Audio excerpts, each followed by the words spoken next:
बिस्मिल्लाहिर्रहमानिर्रहीम। अस्सलाम वालेकुम।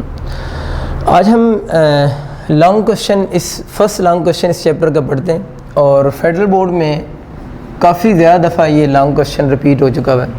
फर्स्ट लॉन्ग क्वेश्चन भी है और इम्पोर्टेंट भी काफ़ी है।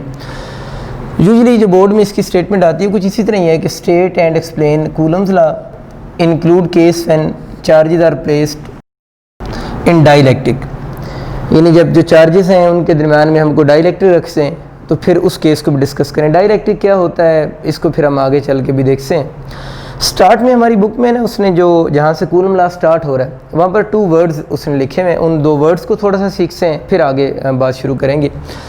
1785 में कूलम्स ने अपना लॉ दिया। इसमें पहला लफ्ज़ जो हमारी बुक में लिखा हुआ है कि कूलम्स लॉ जो है वो क्वान्टिटेटिव मेजरमेंट है of force between charges. Quantitative measurement force between charges, हमें पता है कि चार्जेस के दरमियान में जो फोर्स है वो इलेक्ट्रिक फोर्स है। क्वांटिटेटिव मेजरमेंट का मतलब क्या है ना, असल में इससे पहले आप लोगों ने 9th क्लास में बात की हुई है न्यूटन लॉ ऑफ ग्रेविटेशन के ऊपर। न्यूटन लॉ ऑफ ग्रेविटेशन में हम लोग ये पढ़ते हैं कि 2 बॉडीज़ जो हैं उनके दरमियान में उनकी मासेस की वजह से एक फ़ोर्स जनरेट होती है। That force is named as a gravitation force. उस फोर्स को हम ग्रेविटेशन फोर्स कहते हैं। बिल्कुल ये जो न्यूटन ने कूलम्स ने अपना लॉ दिया है ये भी न्यूटन लॉ ऑफ ग्रेविटेशन से काफ़ी हद तक सिमिलर लॉ है। मीन इसकी मैथमेटिकल फॉर्म में थोड़ी सी चेंजेस आएंगी। जिस तरह की मैथमेटिकल फॉर्म आपके ग्रेविटेशन की है, न्यूटन लॉ ऑफ ग्रेविटेशन की है, इसकी मैथमेटिकल फॉर्म कुछ वैसी ही बनेगी। अब ये जो दोनों लॉज हैं वो जो न्यूटन लॉ ऑफ ग्रेविटेशन है वो भी क्वांटिटेटिव मेजरमेंट है और जो कूलम्स ने अपना लॉ दिया है ये भी क्वांटिटेटिव मेजरमेंट ऑफ फोर्स है। लेकिन एक तो मैं ये बात अगर यूँ करूँ कि 2 चार्जेस मेरे पास हैं, से ये 2 चार्जेस हैं, ये एक दूसरे पर फोर्स लगा रहे हैं और मैं ये कह रहा हूँ कि ऊपर वाले लेट से ज़्यादा फोर्स लगा रहे हैं, नीचे वाले कम फोर्स लगा रहे हैं। तो ये जो मैं कह रहा हूँ कि दोनों चार्जेस लार्ज फोर्स लगा रहे हैं या फोर्स कम लगा रहे हैं, इसको हम क्वांटिटेटिव मेजरमेंट ऑफ फोर्स नहीं कहते। यानी जो वर्ड होता है ना लार्ज फोर्स अप्लाई हो रही है या स्मॉल फोर्स अप्लाई हो रही है, this is not called a quantitative measurement. तो जो कूलम्स है बेसिकली उसने लार्ज फोर्स और स्मॉल फोर्स की बजाय एग्जैक्ट फोर्स की वैल्यू को फाइंड आउट किया है। मीन कूलम्स आपको ये बताता है कि चार्जेस एक दूसरे पर फोर्स से 10 न्यूटन लगा रहे हैं, 11 न्यूटन लगा रहे हैं या 12 न्यूटन लगा रहे हैं। तो ये जो एग्जैक्ट वैल्यू ऑफ फोर्स होती है that is named as basically quantitative measurement. तो इसने बेसिकली चार्जेस के दरमियान में जो फोर्स थी उस फोर्स की क्वांटिटेटिव मेजरमेंट की है। मीन इसने अपने लॉ के अंदर एग्जैक्ट फोर्स की वैल्यू बताई है। सेम काम न्यूटन ने अपने न्यूटन लॉ ऑफ ग्रेविटेशन में भी किया है। उसने भी जो 2 मासेस के दरमियान में ग्रेविटेशन फोर्स जनरेट होती थी उसकी एग्जैक्ट वैल्यू का नाम दिया है। तो वो भी क्वांटिटेटिव मेजरमेंट ऑफ फोर्स है और ये भी क्वांटिटेटिव मेजरमेंट ऑफ फोर्स ही है। दूसरा इसमें एक और एमसीक्यूज, ये भी आप लोगों ने एमसीक्यूज के लिए वर्ड याद रखना है। अगर कभी आपको आ जाए ना कि कूलम लॉ इज़, ये आपका वर्ड स्किप होता है, लिखा है कि measurement of the force between charges. हम कहते हैं कूलम जो फोर्स है या जो इलेक्ट्रिक फोर्स है जो कूलम ने मेजर की है वो क्वान्टिटेटिव मेजरमेंट है। दूसरा इसमें एक और वर्ड यूज़ हुआ है टोरियन बैलेंस। ये भी आपके एमसीक्यू आ सकता है कि कूलम्स ने अपना एक्सपेरिमेंट परफॉर्म करने के लिए कौन सा बैलेंस यूज़ किया था। ये सेकंड लाइन में आपकी बुक में लिखा हुआ है। तो आप लोगों ने याद रखना है कि ये इसने टोरियन बैलेंस यूज़ किया था अपने इस एक्सपेरिमेंट को परफॉर्म करने के लिए। मैं टोरियन बैलेंस प्रॉपर तो ड्रॉ नहीं करूँगा, लेकिन यूँ ही अभी हम टॉपिक शुरू करते हैं तो मैं थोड़ा सा इसका रफ स्केच आपको दूंगा कि कूलम्स ने अपने लॉ को ड्राइव करने के लिए किस तरह का बैलेंस यूज़ किया था जिसको हम वो टोरियन बैलेंस का नाम दे रहे हैं। इसकी एग्जैक्ट फिगर तो हम प्लॉट नहीं करेंगे, लेकिन आपको इसका एक रफ सा आइडिया ज़रूर दे दूंगा कि जिससे आपके माइंड में स्केच बैठ जाएगा कि कूलम्स ने अपने लॉ के अंदर कैसी मेजरमेंट्स की। कूलम्स लॉ की अगर हम वैलिडिटी की बात करें ना, यानी अगर हम इसकी वैलिडिटी की बात करते हैं तो कूलम्स लॉ के बारे में हम ये कहते हैं कि this law is valid for point charges. कि कूलम्स का जो लॉ है वो बच्चों वैलिड है पॉइंट चार्जेस के लिए। पॉइंट चार्ज क्या होते हैं वो ऑलरेडी हम पहले डिस्कस कर चुके हैं। तो जब आप इसकी वैलिडिटी लिखें तो आप लोगों ने साथ में पॉइंट चार्ज की डेफिनेशन भी लिख देनी, यानी जहाँ पर हम इसकी वैलिडिटी की बात कर रहे होंगे साथ ही आप लोगों ने डेफिनेशन लिख देनी। डेफिनेशन इसकी मैं ऑलरेडी आपको पहले पढ़ा चुका हूँ, मैं थोड़ी सी इस पर बात फर्दर करता हूँ। पॉइंट चार्ज के बारे में अभी हम लोगों ने पढ़ा था कि ऐसे चार्जेस को हम पॉइंट चार्जेस कहते हैं जिनके जो साइज़ होते हैं वो मच स्मॉलर हों as compare to distance between them. यानी इनके दरमियान में जितना डिस्टेंस है साइज़ अगर उससे मच स्मॉलर होंगे तो ऐसे चार्ज को फिर हम पॉइंट चार्ज का नाम देंगे। और कूलम्स लॉ हम कहते हैं कि वैलिड है किन चार्जेस के लिए, पॉइंट चार्जेस के लिए। एक तो ये बात आप एमसीक्यूज़ के लिए याद रख लीजिएगा कि कूलम लॉ वैलिड है पॉइंट चार्ज के लिए। बुक में इस टॉपिक के अंदर उसने पॉइंट चार्ज की डेफिनेशन भी लिखी हुई है, तो वो जो ऑलरेडी हम लोगों ने डिस्कस किया हुआ है वो अब डेफिनेशन भी अगर बोर्ड में ये लॉन्ग क्वेश्चन आ जाता है तो इसके साथ लिख सकते हैं। अच्छा, एक दो बातें और करता हूँ फिर हम आगे चलते हैं। पहली बात है कि आप ये क्लियर करें कि कुछ सिंगल जो चार्ज होता है, सिंगल चार्ज कभी पॉइंट चार्ज कंसिडर नहीं हो सकता। पॉइंट चार्ज होने के लिए ये बात नेसेसरी है कि 2 चार्जेस हों, यानी एटलीस्ट आपके पास 2 चार्जेस अगर होंगे मिनिमम, तो हम उनको पॉइंट चार्ज कह सकते हैं। अगर वो डेफिनेशन के बाकी जो एस्पेक्ट्स हैं कि उनके दरमियान में डिस्टेंस मच मोर ग्रेटर हो as compare to their sizes वाली बात एग्जिस्ट करती होगी, तो कोई जो सिंगल चार्ज होता है that can not be considered as a point charge. एक तो ये बात आप लोगों ने याद रखनी। इसके बारे में एक और भी थ्योरी है, वो मैं थोड़ा सा डिस्कस करता हूँ उस पर ना, कि पॉइंट चार्ज की मैं बात असल में ये करना चाह रहा हूँ कि इस चैप्टर में पॉइंट चार्ज की इतनी ज़्यादा वैलिडिटी या यूज़ होने की वजह क्या है। मतलब हर टॉपिक के अंदर वो point charge, again point charge वो वर्ड यूज़ कर रहा होता है ना। इसको एक दूसरे एंगल से समझने की थोड़ी कोशिश करें। असल में इशू ये होता है कि अगर कोई से आपके पास 2 चार्जेस हैं, सपोज करें मैं यहाँ पर लिख सकता हूँ आपके पास एक चार्ज पॉजिटिव चार्ज है और एक और चार्ज भी पॉजिटिव चार्ज ही है। ये 2 चार्जेस हैं Q1 और Q2। अब इसमें हम ये कह रहे होते हैं कि ये जो अगर इन दोनों चार्जेस के दरमियान में जो डिस्टेंस है, ये जो दोनों चार्जेस हैं अगर इनके दरमियान में जो डिस्टेंस है वो less than equal to 10⁻⁻15 metre के ऑर्डर का हो जाए, यानी अगर इनके दरमियान में डिस्टेंस जो है less than equal to 10⁻15 metre का हो जाए। हम इससे पहले एक थ्योरी, बड़ी फेमस थ्योरी पढ़ते हैं कि like charges repel each other and unlike charges attract each other. अब सबको ये बात अच्छी तरह याद है। अब उस डेफिनेशन के अकॉर्डिंग जहाँ पर हम ये कहते हैं कि लाइक चार्जेस रिपेल करेंगे, लाइक चार्जेस मीन अगर दोनों पॉजिटिव होंगे या दोनों नेगेटिव होंगे तो लाइक चार्जेस काउंट होंगे। पॉजिटिव पॉजिटिव को रिपेल करेगा और नेगेटिव नेगेटिव को रिपेल करेगा। जिस तरह यहाँ पर ये शो हो रहा है ये लाइक चार्जेस रिपेल कर रहे हैं और यहाँ पर एक पॉजिटिव और एक नेगेटिव है तो ये अनलाइक चार्जेस हैं, और डायग्राम में ये शो हो रहा है कि ये एक दूसरे को अट्रैक्ट कर रहे हैं। लेकिन बात जो समझने वाली है वो ये है कि अगर इन चार्जेस के दरमियान में डिस्टेंस, इस आर यहाँ पर डिस्टेंस है वो 10⁻⁻15 मीटर के इक्वल या उससे अगर लेस हो जाए तो ये पॉजिटिव चार्ज को अब रिपेल नहीं करेगा, बल्कि ये पॉजिटिव चार्ज इस पॉजिटिव चार्ज को अट्रैक्ट करना शुरू हो जाएगा। बड़ी अजीब सी बात है। हम तो ये शुरू से पढ़ते हुए आए हैं कि पॉजिटिव चार्ज को रिपेल करता है। कभी आपने ये सोचने की कोशिश की है वैसे कि पॉजिटिव चार्ज को रिपेल करता है, इसकी रीज़न क्या है? या अगर मैं ये बात आपसे पूछूं कि positive charge negative charge unlike charge एक दूसरे को ट्रैक करेंगे, इसकी रीज़न क्या है? तो आप क्या सोचते हैं इसकी क्या रीज़न होगी ना? तो आप लोगों ने याद रखना है कि कुछ ऐसी फोर्सेस होती हैं जिनको हम नेचुरल फोर्सेस कहते हैं। जिस तरह आप लोगों ने फोर्स ऑफ ग्रेविटेशन पढ़ी है, अब जो फोर्स ऑफ ग्रेविटेशन है वो भी बेसिकली एक नेचुरल फोर्स है। हमें इस चीज़ के बारे में नहीं पता।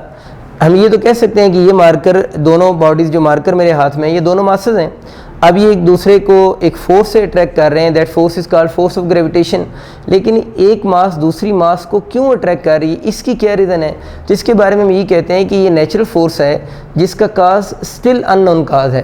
तो ये बच्चे आप लोगों ने बात याद रखनी है कि ये जो हम बात पढ़ते हैं ना कि पॉजिटिव चार्ज यानी लाइक चार्जेस रिपेल कर रहे हैं और अनलाइक चार्जेस एक दूसरे को अट्रैक्ट कर रहे हैं, it is due to the electric force and electric force also a natural force. Natural force जिस फोर्स को भी हम कहते हैं, इसका मतलब ये होता है कि उस फोर्स की जो रीज़न है या उस फोर्स का जो काज है वो स्टिल अननोन है। तो आप लोगों ने बात याद ये रखनी है कि अगर चार्जेस के दरमियान में डिस्टेंस 10⁻⁻15 मीटर के इक्वल या उससे लेस हो जाए तो फिर चार्जेस पॉजिटिव हो दोनों, या एक पॉजिटिव हो जाए एक नेगेटिव हो जाए, यानी whatever the nature of charges, force हमेशा दोनों के दरमियान में कौन सी आ जाएगी? अट्रैक्शन ही होगी। मीन दोनों पॉजिटिव हों तब भी अट्रैक्शन है, दोनों नेगेटिव हो तब भी अट्रैक्शन है, एक पॉजिटिव हो दूसरा नेगेटिव हो तब भी क्या होगी? अट्रैक्शन ही होगी। असल में अब क्या इशू है? इशू ये हुआ है कि अगर चार्जेस के दरमियान में डिस्टेंस 10⁻⁻15 मीटर की रेंज से कम हो जाए तो फिर असल में इलेक्ट्रिक फोर्स ख़त्म हो जाती है, एक और फोर्स जनरेट हो जाती है, and that force is basically called nuclear force, या अगर मैं प्रॉपर नाम लिखूं तो that force is called strong nuclear force. इस फोर्स के बारे में हम इस बुक के लास्ट चैप्टर में जाकर डिस्कस करेंगे। और जिस तरह आपके पास जो फोर्स ऑफ ग्रेविटेशन है वो भी हमेशा ऑलवेज अट्रैक्टिव इन नेचर है, इसी तरह जो स्ट्रॉन्ग न्यूक्लियर फोर्स है वो भी ऑलवेज अट्रैक्टिव इन नेचर है।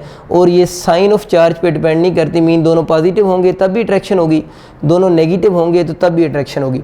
तो आप लोगों ने बात याद रखनी कि कुछ लोग ये कहते हैं कि पॉइंट चार्ज की डेफिनेशन में ये जो हम वर्ड यूज़ करते हैं ना कि आपका चार्जेस जो है उनकी मैग्नीट्यूड समान होनी चाहिए और उनके दरम्यान में डिस्टेंस मच मोर ग्रेटर होना चाहिए as compare to their sizes. तो वो कहते हैं इसकी एक रीज़न ये भी बन सकती है यहाँ पर कि अगर उनके दरम्यान में जो डिस्टेंस है ना मच मोर ग्रेटर होना चाहिए, कि अगर उनके दरम्यान में डिस्टेंस इस रेंज से स्मॉल हो जाए तो फिर हमारा कूलम्स लॉ वैलिड ही नहीं रहता, क्योंकि कूलम लॉ तो ये कह रहा है कि लाइक चार्जेस आप देखें डायग्राम में रिपेल कर रहे हैं और अनलाइक एक दूसरे को अट्रैक्ट कर रहे हैं। तो इट मीन्स कि कूलम लॉ की वैलिडिटी के लिए हमारे कौन से चार्जेस होने चाहिए, पॉइंट चार्ज। और पॉइंट चार्ज का मतलब आप एक सेंस ये भी ले सकते हैं कि उनके दरमियान में डिस्टेंस अगर इस रेंज से ग्रेटर होगा तो फिर ये वाली डायग्राम ठीक कंसिडर होगी, अदरवाइज़ ये वाली डायग्राम ठीक कंसिडर नहीं होगी। तो यही बेसिक रीज़न है कि इस चैप्टर में जब भी हमको टॉपिक शुरू करते हैं तो हम वर्ड पहले पॉइंट चार्ज यूज़ कर लेते हैं। पॉइंट चार्ज यूज़ करना फिर रिपीट कर रहा हूँ, उसका हमें एडवांटेज फिर क्या मिलता है, उसका एडवांटेज हमें ये मिलता है कि अब हम जो चार्जेस लेंगे अगर वो लाइक चार्जेस होंगे तो रिपेल करना शुरू कर देंगे और अगर वो अनलाइक होंगे तो अट्रैक्ट करना शुरू कर देंगे। अगर वो पॉइंट चार्ज होंगे तब उनके अंदर ये वाला फीचर एग्जिस्ट करेगा, अदरवाइज चार्जेस के अंदर ये वाला फीचर एग्जिस्ट नहीं करता। तो दोस्तों आपको ये पॉइंट चार्ज वाली बात सम हो क्लियर हो चुकी होगी। अब हम आते हैं कूलम लॉ की तरफ प्रॉपर। अब ये जो पोर्शन है ना, ये जो बातें मैंने डिस्कस की हैं, थोड़ी सी बात मैंने स्ट्रॉन्ग न्यूक्लियर फोर्स की है, ये आपको इस लॉन्ग क्वेश्चन का पार्ट बनाने की ज़रूरत नहीं है।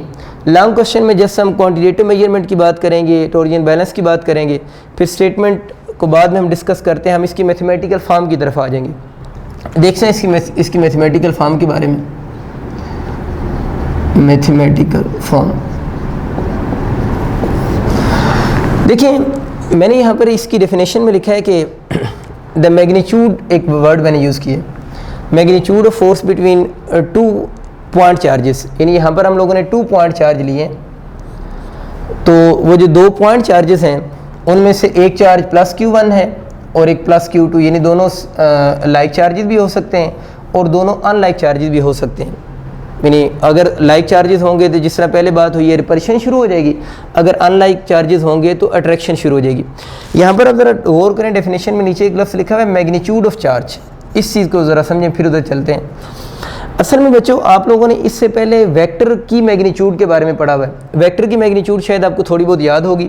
हम अगर सपोज करें एक वेक्टर ए है ना, हम इसकी मैग्नीट्यूड को 2 तरह से लिखते होते थे। एक मेथड ये होता था कि हम इसके ऊपर एरो रिमूव कर देते थे, लेकिन सिंपल फेस लेटर में इसको लिखते थे, मीन इसका फ़ॉन्ट साइज़ नहीं चेंज करते थे, तो ये भी इसकी मैग्नीट्यूड है। या दूसरा मैग्नीट्यूड लिखने का तरीका ये होता था कि आप इसके ऊपर एरो लगा रहने दें, साथ में ये मॉडुलस का साइन यूज़ कर दें। तो हम लोगों ने तो मैग्नीट्यूड ऑफ वेक्टर तो ये पढ़ी थी कि सिंपल फेस लेटर में लिख दें या उसके साथ मॉडुलस लगा दें, लेकिन यहाँ पर वो वर्ड यूज़ कर रहे हैं मैग्नीट्यूड ऑफ चार्जेस।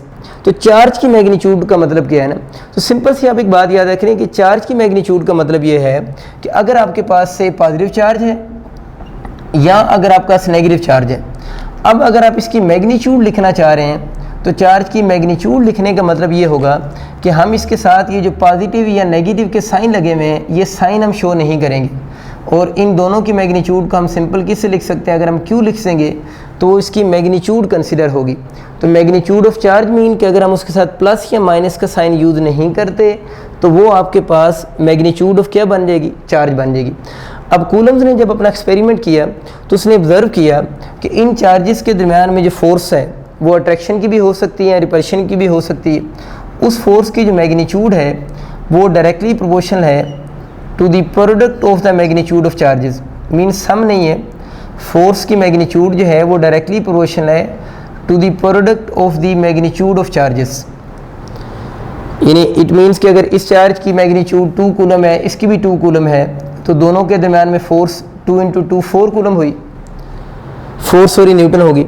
इसी तरह अगर मैं इसकी मैग्नीट्यूड 3 कूलम कर दूं, इसकी मैग्नीट्यूड भी 3 कूलम कर दूं, तो अब अगर आप उन दोनों को सम करेंगे तो 3 + 3 6, तो फोर्स 6 न्यूटन नहीं होगी बल्कि फोर्स उन दोनों का प्रोडक्ट होगी। मीन 3 × 3 आपके पास 6 नहीं होगा, क्योंकि यहाँ पर सम नहीं है, यहाँ पर हम दोनों का प्रोडक्ट ले रहे हैं। तो फोर्स जो होगी 3 × 3 9 न्यूटन इंक्रीज़ हो जाएगी जितनी पहले थी। तो ये बस आप लोगों ने थोड़ी सी बात याद रखनी है कि अगर पहले 2 × 2 4 न्यूटन थी, अब जो फोर्स होगी वो आपका 3 × 3 new force will be 9 newton होगी।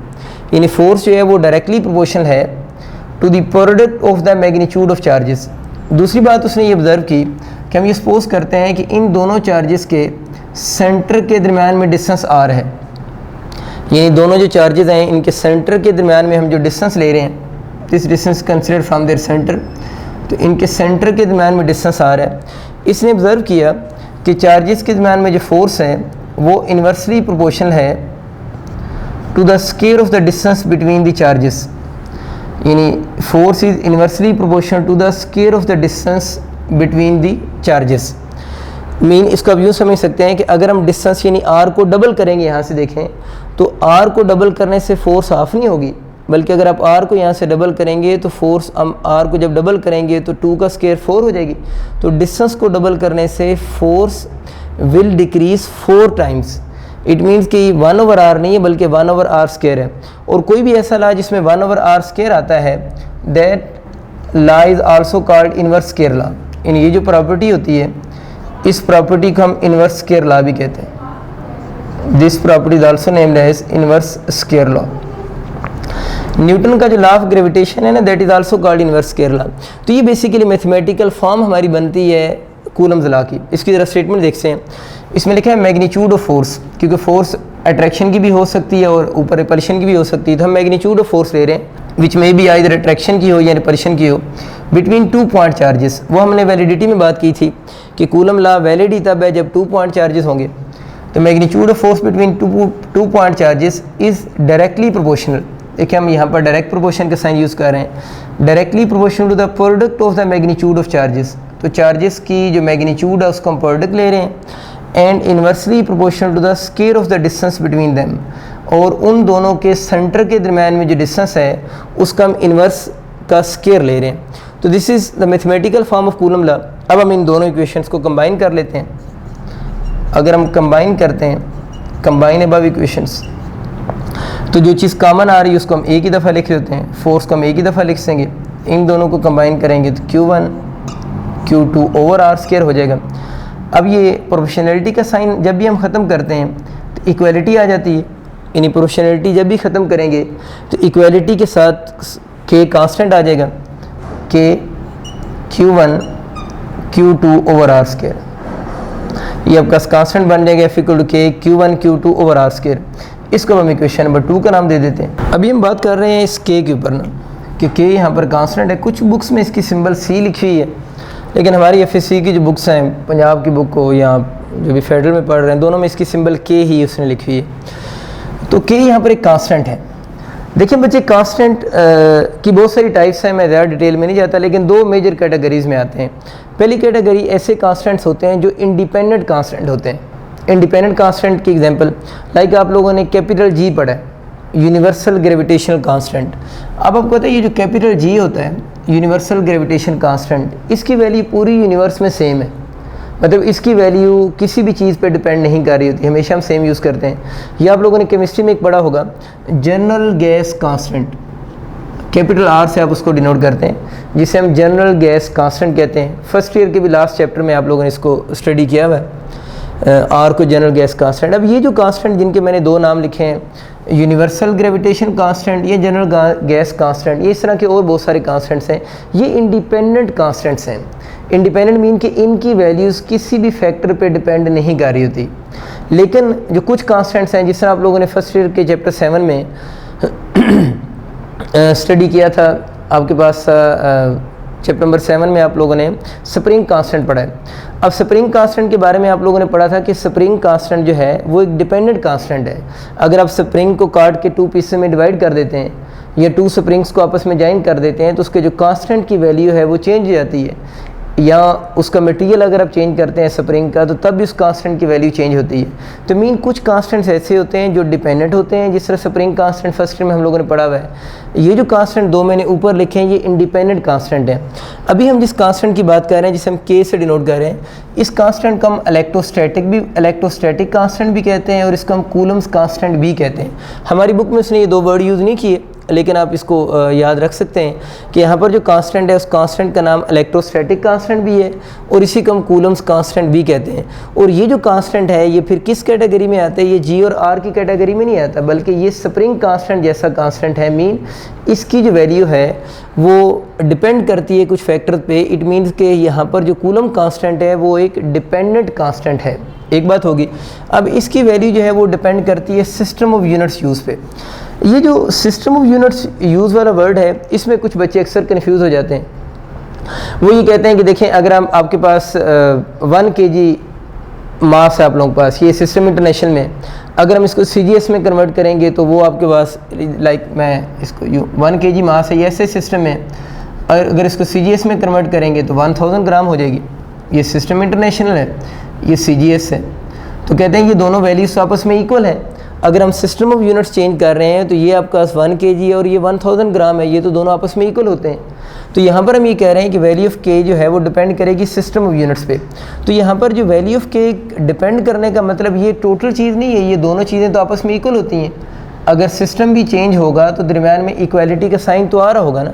तो यहाँ पर जो वर्ड उसने वो वर्ड यूज़ किया ना कि वैल्यू ऑफ के depend on system of units, यहाँ पर वैल्यू का मतलब ये वाला नंबर है, यानी जब यूनिट आपकी चेंज होगी तो साथ वाला नंबर भी क्या हो रहा होगा? चेंज हो रहा होगा। जिस तरह यहाँ पर देखिए ना, यहाँ पर 1 लिखा हुआ है, लेकिन इक्वालिटी के बाद जब सिस्टम चेंज हुआ है तो यहाँ पर उसकी जगह पर 1000 उसने लिखा हुआ है। तो यहाँ पर जो उसने वर्ड लिखा है ना, इसकी वैल्यू डिपेंड करेगी सिस्टम ऑफ यूनिट्स पे।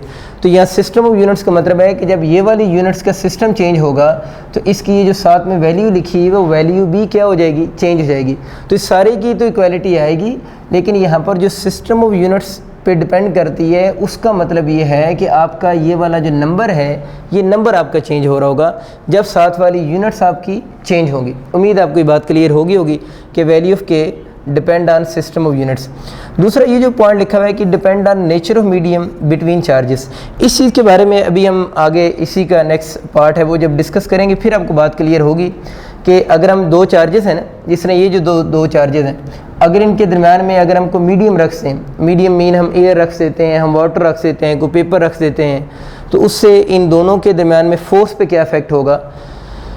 वो फोर्स भी डेफिनेटली भी हम पढ़ेंगे चेंज होगी। तो वो कह रहे जैसे जैसे फोर्स चेंज होगी तो कांस्टेंट की वैल्यू भी चेंज हो रही होगी। इस चीज़ को फिर हम इसी टॉपिक में आगे चल के फर्दर इस पर बात करेंगे। अभी हमने के की वैल्यू लिखा, दो चीज़ों पर डिपेंड कर रही है। ये भी आप लोगों ने एमसीक्यूज़ की बात याद रखनी है कि इन दो फैक्टर पर डिपेंड करती है। फिर मैंने आगे लिखा फॉर फ्री स्पेस, क्योंकि हम लोगों ने लिखा ना ये कुछ चीज़ों पर डिपेंड करती है, तभी हम सिर्फ फ्री स्पेस की बात कर रहे हैं। फ्री स्पेस हम कहते हैं वैक्यूम को, यानी वैक्यूम को हम फ्री स्पेस बोल रहे होते हैं। और फ्री स्पेस यानी वैक्यूम के लिए की जो के की वैल्यू बनती है वो 1/4 पाई एप्सिलॉन नॉट इसको पढ़ते हैं। एप्सिलॉन नॉट मैंने वर्ड यूज़ किए, और ये जो वर्ड है एप्सिलॉन नॉट इसको कहते हैं। अब ये एप्सिलॉन नॉट बेसिकली क्या चीज़ है? परमिटिविटी ऑफ फ्री स्पेस है। इस पर भी अभी हम आगे जाके बात करते हैं कि परमिटिविटी वर्ड्स के मीनिंग क्या है। ये कुछ चीज़ें पेंडिंग है, ये भी आगे चल के डिस्कस होंगी। एक नेचर ऑफ मीडियम में मैंने क्वेश्चन मार्क बना दी है, एक मैंने परमिटिविटी ऑफ मीडियम को भी अभी परमिटिविटी ऑफ फ्री स्पेस पे बात नहीं की, बस वर्ड सिर्फ यूज़ किए। या परमिटिविटी की मीनिंग क्या है वो आगे चल के हम कोशिश करूँगा उसको ज़्यादा बेहतर तरीके से एक्सप्लेन करूँ। तो एप्सिलॉन नॉट बराबर भी आप इसको मेमोराइज कर सकते हैं। परमिटिविटी ऑफ फ्री स्पेस है और इसकी वैल्यू बाय एक्सपेरिमेंट जो फाइंड आउट की गई है, यानी कांस्टेंट की वैल्यू जो फाइंड आउट की जाती हैं, they are result of some experiments. तो एक्सपेरिमेंटल इस एप्सिलॉन नॉट की वैल्यू जो कि परमिटिविटी ऑफ फ्री स्पेस है वो 8.85 × -12, इसकी यूनिट कूलम स्क्वायर न्यूटन -1 और मीटर स्क्वायर है। इसकी वैल्यू भी आप लोगों ने एमसीक्यूज़ के लिए मेमोराइज कर लेनी है। अब वो कहता है अगर इसी वैल्यू को हम इस इक्वेशन 1 में इसकी जगह पर पुट करते हैं, यानी इस वैल्यू को अगर हम इस इक्वेशन 1 में पुट करें और इस पूरी टर्म को अगर हम सॉल्व करते हैं तो आपका के की वैल्यू आ जाएगी 9 × 10⁹ न्यूटन मीटर स्क्वायर कूलम -2। इसमें आप एक चीज़ सिर्फ नोट करें कि इसमें जो यूनिट्स हैं वो इन यूनिट्स का रिवर्स आ रही हैं। यानी इसमें देखिए सी आप +2 है, यहाँ पर सी -2 है, यहाँ पर इन दोनों के ऊपर माइनस है, लेकिन यहाँ पर इन दोनों के ऊपर प्लस आपके पास आ रहा है। तो के की वैल्यू आपके पास ये वाली बन रही होगी। ये वाली वैल्यू आप लोगों ने याद रखनी है कि दिस वैल्यू ऑफ के is only for free space, और फ्री स्पेस आपको पता है हम किस चीज़ को कहते हैं, वैक्यूम के लिए इसकी वैल्यू बनेगी। इसकी इन जनरल वैल्यू हम ये वाली इसकी यूज़ नहीं करते। अब हम बात करते हैं इसके नेक्स्ट पोर्शन के ऊपर, which is the vector form of coulomb law. यानी हम कूलम लॉ की वेक्टर फॉर्म को डिस्कस करते हैं कि कूलम लॉ की वेक्टर फॉर्म कैसे लिखेंगे। अगर आप इस इक्वेशन 3 पे गौर करें ना, तो ये मैग्नीट्यूड की फॉर्म में लिखी हुई है। यानी फोर्स है तो वेक्टर क्वांटिटी, लेकिन यहाँ पर उसने फोर्स की मैग्नीट्यूड को डिस्कस किया हुआ है। तब हम फोर्स की वेक्टर फॉर्म को डिस्कस कर रहे हैं। वेक्टर फॉर्म को डिस्कस करने के लिए मैंने आपके बोर्ड के ऊपर एक डायग्राम स्केच की है, जिसमें +Q1 और +Q2 2 पॉइंट चार्जेस हैं। अब एक मैंने यूनिट वेक्टर ड्रॉ की है। यूनिट वेक्टर की आप सारों को आइडिया है कि इसकी मैग्नीट्यूड 1 होती है, फर्स्ट में हम लोगों ने पढ़ा था। And use to give the direction, use to show the direction of the vectors. In किसी वेक्टर की डायरेक्शन को शो करने के लिए हम इसको यूज़ करते हैं, और इसकी मैग्नीट्यूड हम 1 लेते हैं। अगर आप इसमें देखिए एक चार्ज +Q1 है, एक चार्ज +Q2 है। अब हम ये बात कर रहे हैं कि Q1 चार्ज Q2 पर जो फोर्स लगा रहा है, ज़ाहिर है कि अगर दोनों लाइक चार्जेस होंगे, जिस तरह यहाँ दोनों पॉजिटिव हैं तो दोनों लाइक चार्जेस हैं, तो Q1 Q2 को रिपेल करेगा, और उस पर जो फोर्स लगा रहा है उसकी सिंबल F21 है। यानी F21 कौन सी फोर्स है, वो अगर आप यहाँ पर देखें F21 के बारे में मैंने लिखा है F21 is the force exerted by the charge Q1 on Q2। यानी F21 वो फोर्स है जो Q1 चार्ज Q2 पर लगा रहा है। इट मीन इस नोटेशन में पहले उस चार्ज का नंबर लिखा जाता है जिस चार्ज पर फोर्स लग रही होती है, मीन जो चार्ज फोर्स को एक्सपीरियंस कर रहा होता है, और जो चार्ज फोर्स को एक्सर्ट कर रहा होता है उसका नंबर फिर बाद में लिखा जाता है। इट मीन F21 को देखकर हम बता सकते हैं कि फोर्स किस पर एक्सर्ट हो रही है, 2 पर एक्सर्ट हो रही है, और कौन एक्सर्ट कर रहा है, 1 एक्सर्ट कर रहा है। इसी तरह अगर हम इस फोर्स को देखें, अगर अब जाहिर है कि अगर Q1 चार्ज Q2 पर फोर्स लगा रहा है, और Q2 जो होगा वो Q1 पर भी फोर्स लगाएगा। यहाँ पर मैंने इसी डायग्राम को नीचे अलहदा से इसलिए बना दिया है ताकि आपको बात ज़्यादा अच्छी समझ आ जाए। अदरवाइज़ ये दोनों काम एक ही जगह पर हो रहे होते हैं, और ये दोनों चार्जेस बिल्कुल ऊपर वाले चार्जेस हैं, ये भी पॉजिटिव है और ये भी पॉजिटिव ही हम ले रहे हैं। अब Q2 जो है वो Q1 पर फोर्स लगा रहा है, और उस फोर्स को हम डिनोट करें F12। अब उसी लॉजिक के अकॉर्डिंग देखें, पहले हम उस चार्ज का नंबर लिखेंगे जिस पर फोर्स एक्सर्ट हो रही होगी। तो किस पर एक्सर्ट हो रही है, 1 पर एक्सर्ट हो रही है, और कौन इस पर फोर्स अप्लाई कर रहा है, 2 अप्लाई कर रहा है। जिस तरह यहाँ पर देखें F12, वही चीज़ दोबारा लिखिए, is the force exerted by the charge, कौन लगा रहा है, Q2 चार्ज फोर्स लगा रहा है, और किस पर लगा रहा है, 1 पर फोर्स लगा रहा है ना। बस ये चीज़ आप लोगों ने ख्याल रखनी है कि F12 कौन सी फोर्स है जो Q1 पर लग रही है, और कौन लगा रहा है इस पर जो फोर्स है वो Q2 इस पर फोर्स एक्सर्ट कर रहा है। ये तो एक नोटेशन होगी। और इसी तरह दो मैंने यूनिट वेक्टर यूज़ किए। R12 यूनिट वेक्टर कौन सा है, जो कि Q1 से Q2 की तरफ पॉइंटेड है, और R21 यूनिट वेक्टर कौन सा है, जो 2 से 1 की तरफ पॉइंटेड है। यहाँ पर इनको भी मैंने लिखा हुआ है। R12 कौन सा यूनिट वेक्टर है, यूनिट वेक्टर है pointing from Q1 towards Q2। देखिए Q1 से टुवर्ड्स Q2 इसका एरो मैंने बनाया हुआ है। इसी तरह अगर हम R21 की बात करते हैं, तो R21 जो है वो भी यूनिट वेक्टर है पॉइंटिंग फ्रॉम इसमें Q1 की बजाय क्या लिखा हुआ है, Q2। यानी वो Q2 से टुवर्ड्स किसके है, Q1 है। तो देखिए Q2 से टुवर्ड्स किसके आ रहा है, वो Q1 के साथ आ रहा है। एक छोटी सी और चीज़ देख लें इसमें ये जो बेसिकली कुछ बच्चे इसमें कंफ्यूज हो रहे होते हैं 1 2 2 1। अब इशू ये है कि हम अपनी बुक की वजह से ये वाली नोटेशन यूज़ कर रहे हैं। अदरवाइज़ अगर आप इनका ऑर्डर चेंज भी कर दें, लाइक इसको आप 2 1 कर दें, इसको 1 2 कर दें, उसको 1 2 कर दें, इसको 2 1 कर दें, इससे कोई फ़र्क नहीं पड़ेगा। बस जब आप लोगों ने उसकी अजम्पशन करनी होती है तो फिर आप लोगों ने थोड़ा ख्याल रखना होता है कि अजम्पशंस के अंदर जो आप सपोजिशन करेंगे उस सपोजिशन को वैसे ही आप लोगों ने डायग्राम में भी शो करना है। क्योंकि हमारी बुक में ये वाली सपोजिशन उसने यूज़ की हुई है, इसलिए मैंने यहाँ पर जो वर्डिंग लिखी है वो भी उसी डायग्राम के अकॉर्डिंग ही लिखी है। लेकिन इसमें कोई लॉजिक नहीं है कि आप 1 2 लिख रहे हैं या 2 1 लिख रहे हैं। बस वो आप लोगों ने जिस तरह की यहाँ पर सपोजिशन करेंगे सिंबल के साथ आप लोगों ने सबस्क्रिप्ट में फिर वही लेटर्स को यूज़ करना है। अब बच्चे आते हैं हम इसकी वेक्टर फॉर्म की तरफ। आप ज़रा इस इक्वेशन 3 को देखें। अगर मैं इसकी वेक्टर फॉर्म लिखना चाहता हूँ, लेट्स से मैं F इक्वल टू के आपका सा आ गया के Q1 Q2 over R square. इसको अब ज़रा ध्यान से देखिएगा। देखिए अगर आप लोगों ने इसकी वेक्टर फॉर्म बनानी है तो इस तरफ तो देखिए मैंने इसके ऊपर एरो लगा दिया और एरो लगाने से फोर्स वेक्टर बन गई, लेकिन यहाँ पर ये जो सारी चीज़ें हैं ये तो सब मैग्नीट्यूड लिखी हुई है, ये तो सारे स्केलर्स हैं के Q1 Q2 over are square, ये तो सब मैग्नीट्यूड लिखे हुए। अब आप लोगों ने इस मैग्नीट्यूड को कैसे वेक्टर बनाना है, एक तो तरीका ये है कि मैं इसके ऊपर एक बड़ा सा एरो लगा दूँ, तो ये कोई नोटेशन नहीं है कि हम इस सारे के ऊपर एरो नहीं लगा सकते ना। तो अब हम लोगों ने इस साइड को कैसे वेक्टर बनाना है, क्योंकि ये तो सब चीज़ों की मैग्नीट्यूड लिखी हुई है। तो आपको एक चीज़ याद होगी कि हम लोगों ने फर्स्ट ईयर के चैप्टर 2 के स्टार्ट में बात पढ़ी थी, यूनिट वेक्टर का एक कंसेप्ट पढ़ा था, वो मैं आपको रिपीट याद करवाता हूँ। उसमें हम लोगों ने पढ़ा था a इंटू ए कैप, अगर हम किसी चीज़ की मैग्नीट्यूड को उसके यूनिट वेक्टर से मल्टीप्लाइड कर दें, अगर हम मैग्नीट्यूड को यूनिट वेक्टर से मल्टीप्लाइड कर दें तो वो किसी वेक्टर के इक्वल होता है। इसका मतलब ये हुआ कि वेक्टर फॉर्म बनाने का एक ये वाला मेथड भी होता है, क्योंकि इसके ऊपर एरो तो अलाउड नहीं है, हम एरो लगा नहीं सकते, तो इसको वेक्टर बनाने के लिए फिर हम ये वाली नोटेशन यूज़ कर सकते हैं। इस नोटेशन में क्या हो रहा है कि ये हमारे पास क्या लिखी हुई, मैग्नीट्यूड लिखी हुई है, अगर इस मैग्नीट्यूड को हम इसके यूनिट वेक्टर से क्या कर दें, मल्टीप्लाइड कर दें, तो ये वाली साइड भी वेक्टर की तरह ही बिहेव करेगी। तो ये बच्चों आप लोगों ने बात क्लियर करनी है कि आप लोग इसके ऊपर एरो अलाउड नहीं है।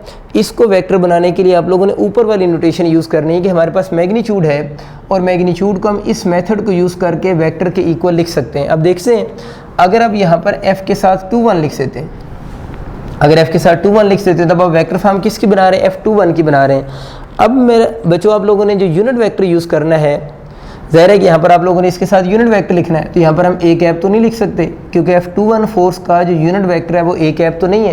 तो आप उस डायग्राम से देखें कि जो फोर्स आपका F21 बन रही है उसका यूनिट वेक्टर कौन सा है, R12 है। इसका मतलब ये हुआ कि इसके साथ आप लोगों ने इसका यूनिट वेक्टर फिर कौन सा, R12 यूज़ करेंगे। बस ये एक छोटा सा कंसेप्ट था जो आप लोगों ने याद रखना है। इसको हम इक्वेशन नंबर 4 का नाम दे देते हैं। अच्छा, ये हमारे पास इसकी वेक्टर फॉर्म होगी। इसी तरह आप जल्दी से दूसरी वेक्टर फॉर्म भी लिख सकते हैं। आप ज़रा लिखें इसको जल्दी से, F12 equal to K Q1 Q2 over R square, ये तो वही ऊपर वाली चीज़ है। अब एक दोबारा देखें F12 का आप लोगों ने इस तरफ लिखा है, तो इसके साथ ऐसा यूनिट वेक्टर लिखना है जो इस फोर्स की डायरेक्शन में हो, और इस फोर्स की डायरेक्शन में अगर आप देखें, यहाँ से नोट करें जो यूनिट वेक्टर है, सॉरी इसके ऊपर आप लोगों ने कैप का साइन यूज़ करना है। तो यहाँ पर आपका जो यूनिट वेक्टर बनेगा वो R21 यूनिट वेक्टर हो जाएगा। इसे अब इक्वेशन नंबर 5 का नाम दे दें। चलिए ठीक हो गया कि आप लोगों ने उस डायग्राम के अकॉर्डिंग दोनों की वेक्टर फॉर्म को लिख दी है।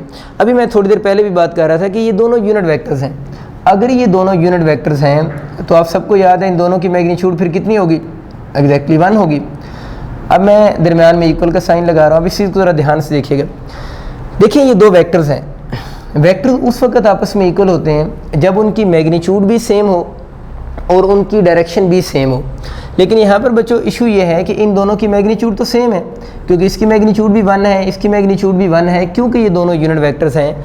लेकिन हमें डायग्राम से नज़र आ रहा है कि इन दोनों की डायरेक्शन सेम नहीं है, क्योंकि देखें इसकी डायरेक्शन अगर राइट साइड पे है, इस डायग्राम के अकॉर्डिंग बात कर रहा हूँ, तो इसकी डायरेक्शन लेफ्ट साइड पे है, मीन दोनों की डायरेक्शन एक दूसरे के अपोजिट है। तो यहाँ पर मैंने माइनस का साइन लगा दिए। अब ज़रा देखें अगर माइनस साइन लगा देंगे तो माइनस साइन क्या शो कर रहा है कि इन दोनों की मैग्नीट्यूड आपस में सेम है, बट नेगेटिव साइन ये शो कर रहा है कि दोनों की डायरेक्शन एक दूसरे के अपोजिट है। इस अपोजिट डायरेक्शन को आप एक और एंगल से भी देख सकते हैं। देखें जल्दी से इस बात को नोट कीजिएगा। देखिए ये R21 की डायरेक्शन है। अब अगर मैं इसके साथ माइनस लगा दूँ तो फॉर द टाइमिंग सोचें क्या होगा माइनस लगाने से। हम लोगों ने फर्स्ट में पढ़ा था कि माइनस लगाने से डायरेक्शन अपोजिट हो जाती है। तो देखिए अगर मैं इसके साथ यहाँ पर माइनस लगाता हूँ तो माइनस के लगाने से इसकी डायरेक्शन चेंज नहीं हो जाएगी। अब देखें जब -R21 जो है उसकी जो डायरेक्शन है और R12 दोनों की डायरेक्शन क्या है, सेम है।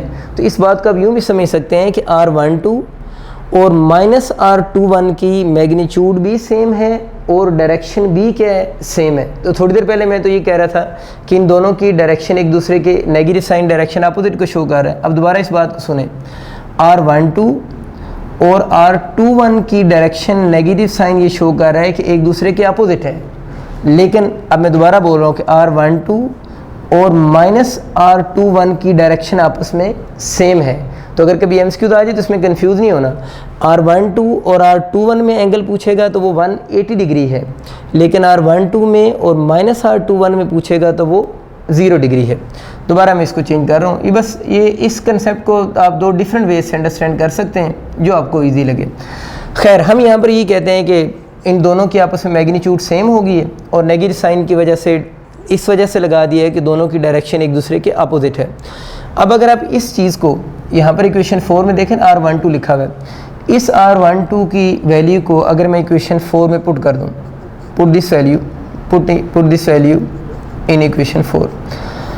देखिए इस वैल्यू को अगर मैं इक्वेशन 4 में पुट करता हूँ तो इक्वेशन 4 मेरे पास कुछ इस फॉर्म में आ जाएगी, F21 is equal to K Q1 Q2 over R square, और R12 की जगह पर आप लोगों ने लिख देना है माइनस R21।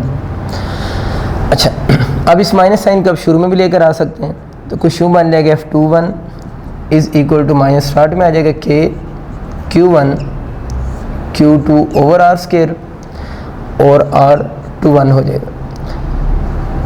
अच्छा, अब बच्चों आप एक चीज़ ज़रा देखें, इक्वेशन 5 पे थोड़ा गौर करें। इक्वेशन 5 की ये जो साइड आपको कंप्लीट नज़र आ रही है, इक्वेशन 5 की ये वाली जो साइड है, अगर आप गौर करें तो ये जो सारी चीज़ आपके सामने लिखी हुई है, ये जो सारी चीज़ है जिसको मैं क्लोज मैंने की है, ये चीज़ और ये इक्वेशन 5 की राइट हैंड साइड तो दोनों बिल्कुल सेम है। इसका मतलब ये हुआ कि इस टर्म की जगह पर हम F12 लिख सकते हैं। तो आप यहाँ पर लिख रहे हैं कि आप वैल्यूज पुट कर दें, putting this value in equation 5। In equation 5 से अगर हम वैल्यूज पुट करें तो इस सारी चीज़ को, ये दोनों चीज़ें बिल्कुल सेम आपको नज़र आ रही हैं, तो इस सारी चीज़ को हम रिप्लेस कर सकते हैं F12 से। तो अगर हम वैल्यूज पुट करते हैं तो आपका बन जाएगा F21 is equal to minus F12, यानी आप लोगों ने इसकी जगह पर F12 लिख दिया, ये इसकी जगह पर आ गया, माइनस ऑलरेडी आ रहा था। अब आप लोगों ने प्रूव किया कि F21 equal to minus F12, यानी ये आपका चीज़ आ गई।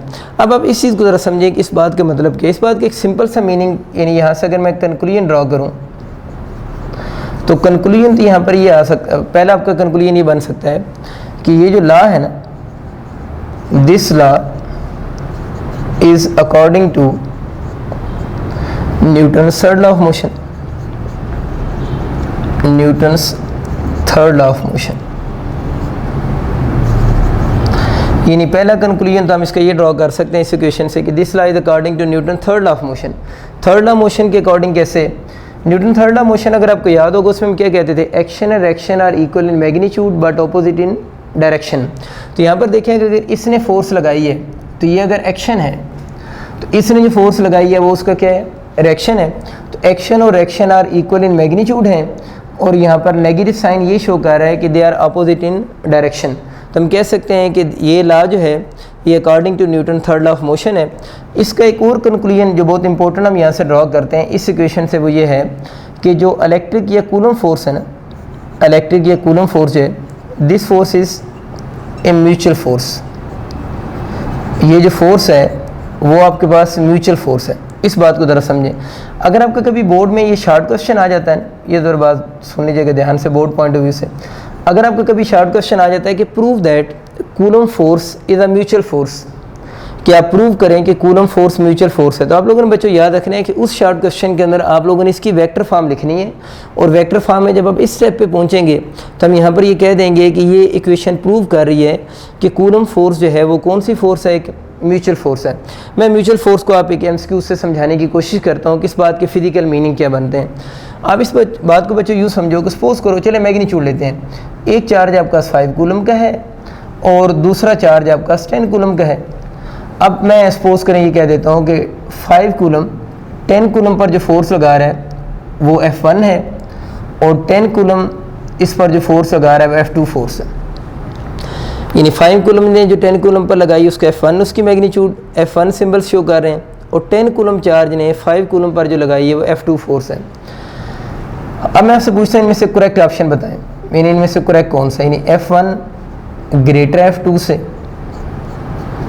F2 ग्रेटर F1 से, या ये दोनों आपस में इक्वल हैं, या चलें नानोसीज कर देते हैं। देखिए अभी हम लोगों ने प्रूव किया है कि कूलम फोर्स एक म्यूचुअल फोर्स है। इस बात को आप दो तरह से समझ सकते हैं।